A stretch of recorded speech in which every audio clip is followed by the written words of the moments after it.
Many would say that movies and media played a significant role in how you viewed relationships should work? Okay, most people here. Now, here's confession time. I would get down to the truth. How many would say that Disney princess movies played the biggest factor in that? Yes, several people, few guys. I would be one of those guys, even as a guy, that is true for me. So I grew up on Disney, and when I was 4 or 5, my family went to Orlando for a month. And before I started kindergarten, we spent a month in Orlando, and at that time, there was, in Orlando, Walt Disney World, the Magic Kingdom. That was it. There's no other theme parks in Orlando at that time. So we went to Disney World. We spent quite a bit of time at Disney World. You know that vintage Mickey t-shirt? You know, where Mickey's kind of like, he's got one foot out, and then he's like that. I had that original shirt. I looked over at Alicia, and it just kind of reminds me of a pose that she would make. So I had one of those original shirts when I was little, and I had a Mickey Mouse alarm clock and a Mickey Mouse watch, and so I was all about Disney. Let me change gears a bit, talk about relationships a little bit. As I grew up, even in middle school and high school, I received 0 instructions about relationships. My church didn't offer any instruction about relationships. My parents didn't offer any instruction about relationships. My parents didn't even show public displays of affection ever, like not even in front of their kids. And they never went on dates. They never talked about their relationship. So I didn't even have an example to look at growing up to draw any conclusions from. And so my default role model was television and movies. So my first semester in college, a little more dating of myself here, was when The Little Mermaid was released to the theaters. That was my first semester of college. And that kind of launched Disney's Renaissance era of, they kicked out a bunch of high-quality animated features in that decade. And most of those films carried some common relationship themes. I wouldn't call them truths, but they were common relationship themes. And one of those is our topic for tonight, finding your one true love. That's our topic for tonight. It's the idea of the one. So that theme definitely was carried by a lot of Disney movies and other shows and movies before The Little Mermaid. So growing up, I had plenty of crushes, and head over heels in like with someone from a distance, from a safe distance. And those objects of my affection may or may not have known I existed because I never initiated anything to pursue any of them.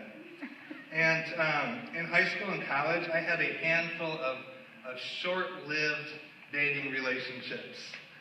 Most of them were very short-lived because I honestly didn't know the first thing about girls or pursuing girls. So trial and error usually resulted in error. And it's just the way it was.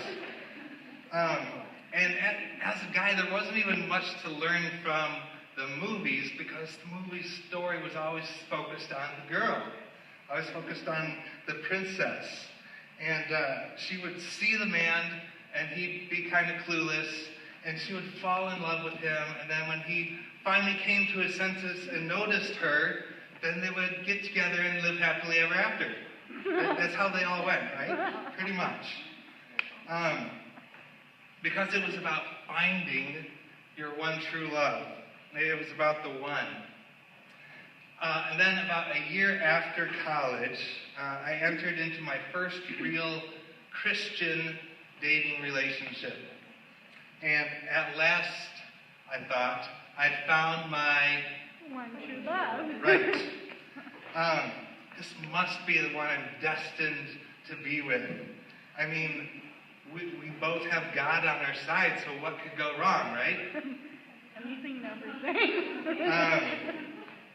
So the problem with finding your one true love is that it implies you just need to find each other without any personal growth or relationship development. The problem with finding your one true love that it implies you just need to find each other without any personal growth or relationship development. You know, finding your one true love, it implies that you're already who you need to be. And they're already who they need to be, so you just need to find each other, and then you'll live happily ever after. And even if there were any rough edges before that, on either side, those magically disappear when you come together and they find one another. And so, as I got several months into this Christian dating relationship, which was a world record for me, several months was a world record for me, I started to realize this was kind of hard. And people might have figured that out before that, but it was hard in this relationship because she took offense at things that I would say, and I didn't think I was a very offensive person. And we would find ourselves in quite a few fights, and I didn't think I was a very confrontational person. So there were moments when it was there was moments when it was amazing, and a lot more moments than I expected when it was rough. And there were some big moments when it was rough, which was kind of confusing if you've got this idea of finding your one true love. I mean, we're both genuine, growing Christians. From what I knew about relationships, I just kind of assumed that she was the one because we were both genuine Christians. If that makes any sense. And I was starting to think about engagement. I mean, I just assumed that would happen if she is the one sooner or later. And I started to think about that. And yet, at the same time, I was starting to realize something's not quite right here. And I did a lot of seeking God at that time. I did a lot of praying and journaling and asking for signs and all sorts of things. And then not too long after we'd gotten past a rough spot, a breakup threat on her side, I ended the relationship.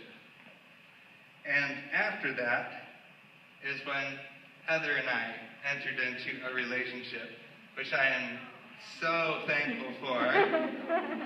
And Braden and Tolvin are so thankful for. And that's when I really started learning about Christian relationships.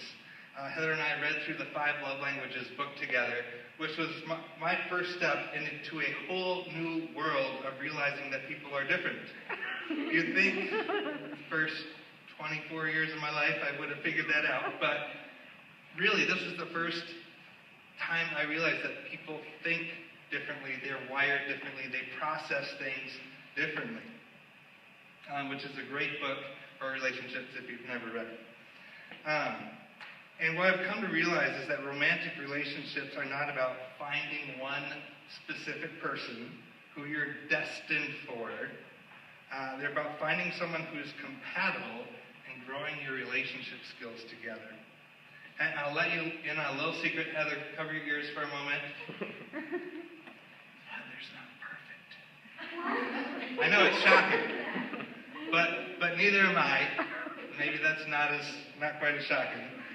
But we are compatible. And compatibility doesn't just mean it looks good on paper. It means there's some chemistry. There's some joy in being together. It's about bringing the best side of one another out. We can understand one another. Those are some of the things about being compatible. And honestly, how'd I cover yours again? Honestly, I believe that had I stuck it out in that other relationship, we could have grown in our relationship skills. We could have gotten married. We could have made it work. But I honestly believe it would have been a much harder marriage than what I have with Heather. Because that other girl and I were not nearly as compatible as Heather and I are. So it's not about destiny. It's about finding someone who's compatible and choosing unselfish love. It's not about destiny. It's about finding someone who's compatible and choosing unselfish love. Let's look at Ephesians 5, verses 25 through 27, verse 33. Ephesians chapter 5, starting at verse 25. It says, "Husbands, love your wives, as Christ loved the church and gave himself up for her, that he might sanctify her, having cleansed her by the washing of water with the word, so that he might present the church to himself in splendor, without spot or wrinkle or any such thing, that she might be holy and without blemish." Verse 33. "However, let each one of you love his wife as himself, and let the wife see that she respects her husband." So, husbands are called by God to love their wife sacrificially. Husbands are called by God to love their wife sacrificially. Guys, that means putting her needs and wants ahead of your needs and wants. Wives are called by God to show love to their husband by respecting him, even when he doesn't deserve it. Wives are called by God to show love to their husband by respecting him, even when he doesn't deserve it. And that's easy, right? No. Unselfish love requires continued learning and effort on both sides. So, I don't believe we're destined for one person. God gives us options, just like with the rest of life. The question is, will I choose wisely among those options? In romantic relationships, we can apply wisdom by choosing someone we're highly compatible with, like Heather and I. Or we can choose someone that we're 60 to 80% compatible with because, if we think they're the one, we don't want to pass up on this opportunity because if we do that, we'll miss out on love forever. We buy into the idea of the one. But if we do that, we'll end up making it a lot harder for ourselves in the long run if we choose someone who's kind of compatible with us. So God gives us choices, but once we exchange vows, we're choosing to lock that person in as our one true love. God gives us choices, but once we exchange vows, we're choosing to lock that person in as our one true love. That doesn't mean you're stuck with that person now, unless you chose poorly. If you marry, your marriage will either require some real effort, or it will be painful to make it work. Marriage requires some work. It'll either require some real effort, or it will be painful to make work, depending on who we chose. So don't let the myth of the one lock you into a relationship that's difficult even in the dating stages. Every relationship will have difficulties, and we just need to learn to grow through them. But why set yourself up for a difficult marriage if you see that it's difficult to be dating such and such a person? Unlike the Disney movies, Our rough edges don't magically disappear once we find one another and commit to be together. They actually, once you get married, they actually become exaggerated. So that covers one aspect of the myth of the one. But there's another side to it that's even more important.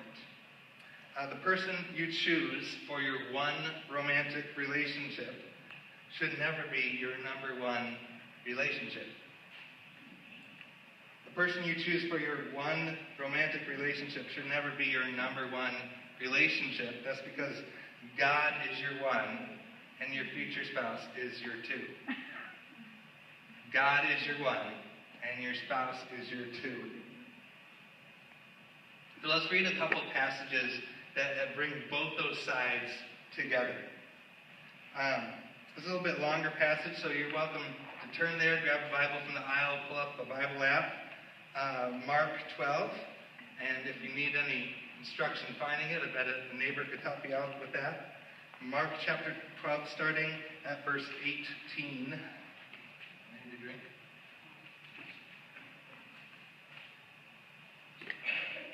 Mark 12:18. Then the Sadducees, who say there is no resurrection, came to him with a question. We have to stop. What's a Sadducee? Sadducees were a religious party in Israel, kind of like a political party, except it was like a political religious party. And we hear a lot more about the Pharisees, which were another religious party. But the Pharisees were the ones that were always like prideful and holier than thou.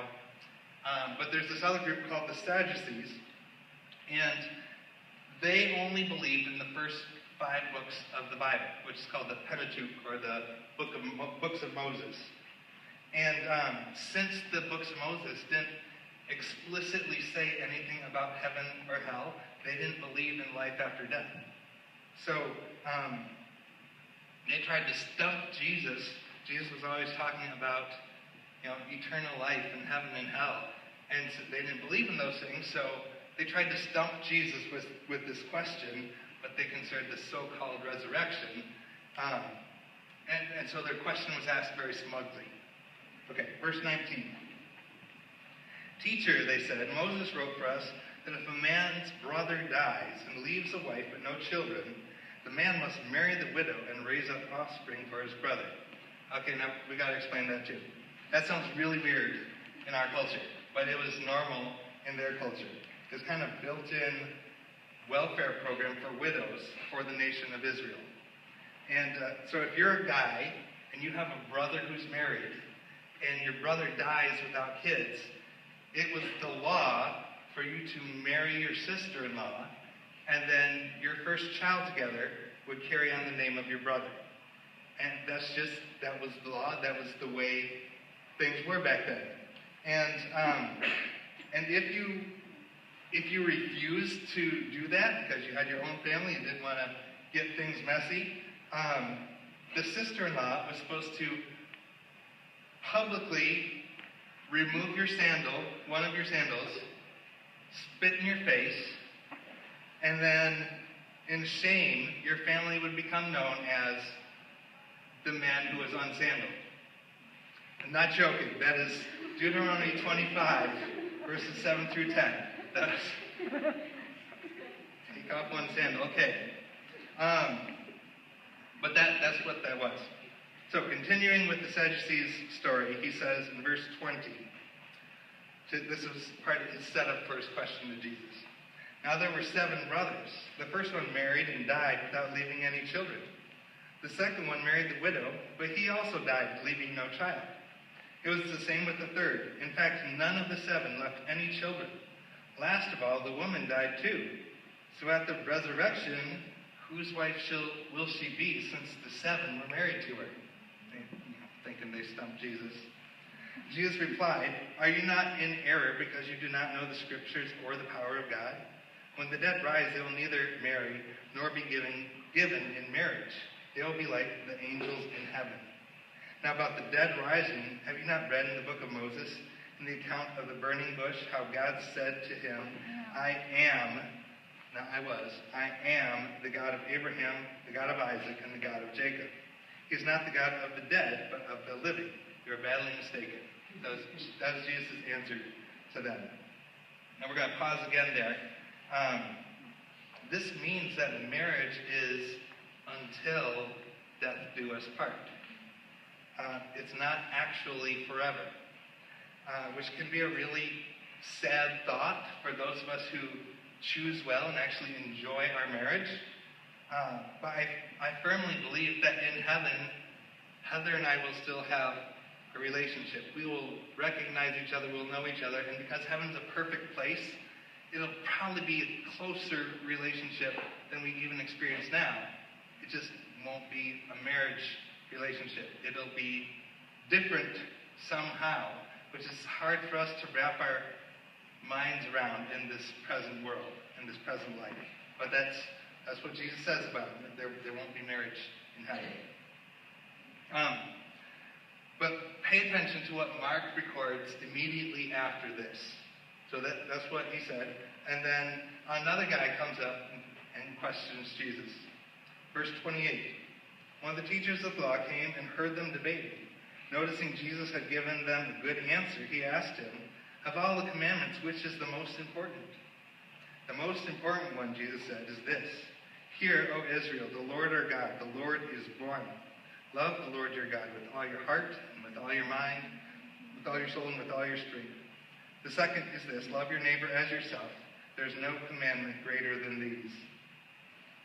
So if we put the whole context of this passage together, Jesus kind of addresses both sides of our myth.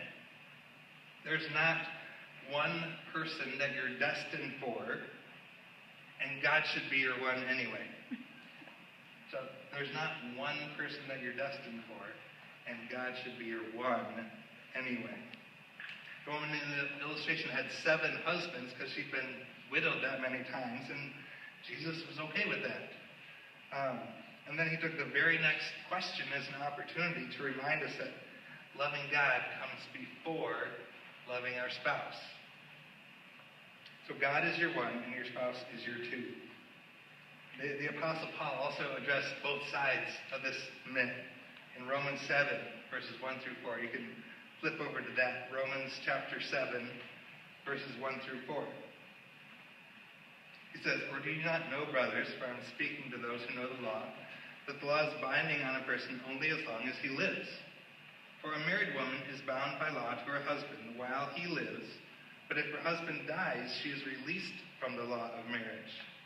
Accordingly, she will be called an adulteress if she lives with another man while her husband is alive. But if her husband dies, she is freed from that law, and if she marries another man, she is not an adulteress. Likewise, my brothers, you also have died to the law through the body of Christ, so that you may belong to another, to him who has been raised from the dead, in order that we may bear fruit for God. So, when we choose to marry, because we love that person, both the chemistry and compatibility side, as well as the unselfish commitment side, we're vowing before God to stay married to that person for life.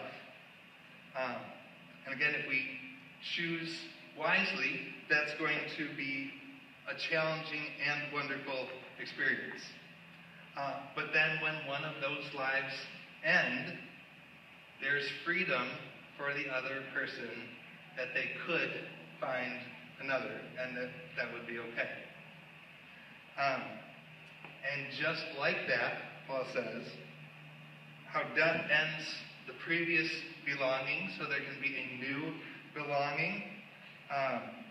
Paul said a chapter earlier in Romans 6 that when we bury our old self in baptism, we die to sin. And when we die to the law, we no longer belong to Satan. And then we're raised to new life so that we can belong to Jesus. We can belong to him. He becomes our true number one. And baptism is not something we do to impress God or anybody else. We don't earn anything by getting baptized. Simply something that God asks us to do in response to what he's done. The offer he's put on the table, and by faith we believe. So no one even baptizes themselves. You get baptized. So it's an act of submission. It proclaims our commitment to Jesus as Lord. And it shows that we're pledging ourselves to him. For the record, the old belonging to Satan, the new belonging to Jesus. Belonging to Satan was because we've chosen unwisely in our past. We've chosen wrong in our life. We've failed to choose right in our life, which is what separated us from God. So, if we choose our spouse wisely and put effort into growing that relationship, marriage will be wonderful and challenging and fun and intimate. But there's a level of intimacy and need that your spouse wasn't designed to fulfill. It's impossible for them to fulfill that deepest need of intimacy. And because of that, if your spouse is your one going into marriage, you'll idolize them and then you'll demonize them. If your spouse is your one going into marriage or in your marriage, you'll idolize them and then you'll demonize them. You know, if your boyfriend, your girlfriend, your fiance, your spouse is your number one, by definition, they're an idol. That if anything or anyone that we put above God in our lives is an idol, and that's not healthy. So we'll idolize them, but once we've been together for a while and all their flaws come to light, then we'll turn on it and demonize them. You know, at first, he seemed so carefree, but now you see him as passive. At first, she was spunky, but now you see her as nagging. Maybe they were so fun to listen to, but now they're just annoying because they never shut up. At first, they were adventurous, but now they're just irresponsible. You get the idea. Like something that seemed like a good thing in the stage, once you've been together for a while and the flaws keep repeating themselves over and over, and you're like, about the same thing. So if your spouse is your one in marriage or going into marriage, you'll idolize them and then you'll demonize them. So how do we apply all this? Something all of us can do, every one of us in this room, all of us can invest in our relationship with God as our one. All of us can invest in our relationship with God as our one. And first of all, we have to make sure that relationship has started. Make sure that you understand his offer and that you know that you've responded to that offer. Let there be no uncertain pieces left outstanding about whether you're in or not. You think you're in, you're not sure. Just be sure about it. Make your commitment to him clear. Just like if you're getting married, you want to make your commitment to that person clear. You're not going to skip out on the ceremony because you didn't feel like it. You want to make it a big deal. Then once you're in, then we've got to build that relationship with God. And honestly, it is just like building a relationship with a human. Spend time together. Communicate together. Learn, grow, have fun together. Demonstrate unselfish love and honor. Those are the exact same things that build our relationship with God. And those are things that build our relationship with people. So, okay, now what about the romantic relationships? If you're married, which is a handful of people in this room, invest in your spouse as your number two. If you're married, invest in your spouse as your number two. They're not number one, and they're not number 3. Your spouse needs to be your number 2. And we need to make that clear to them and clear to ourselves. And kids, work, school, friends, etc. come further down the list. The spouse needs to be number 2. And we invest in our marriage relationship the same way. Spend time together, communicate together, learn, grow, have fun together, demonstrate unselfish love and honor to one another. Okay, so now for the rest of us here, if you're not married yet, invest in your number 1 as you prepare for your number 2. Invest in your number 1 as you prepare for your number 2. And everyone here won't necessarily get married, and that's perfectly okay. But if you still apply this principle, it's going to bless your life. And preparing for your number 2 means you're growing as a person, and that's going to bless you whether you get married or you don't get married. And there's a lot more to dig into about this last point, but we're going to cover that in myth number 2 of our Twisted series, and that will be 2 weeks from now. 2 weeks from now, because next week is Thanksgiving week, and there's no class Wednesday through Friday. We will still meet here. If you're still around, we will still gather here, same time, same place, for a special worship celebration. So if you can stick around for that, that would be awesome. But if you have to go home with family before then, the next message is going to be in 2 weeks. So it'll work. So remember, you're not destined for one particular person. God gives us choices, whether we choose wisely or not. But more importantly, God is your one, and if you're married or you will be married, your spouse is your 2. So let me pray.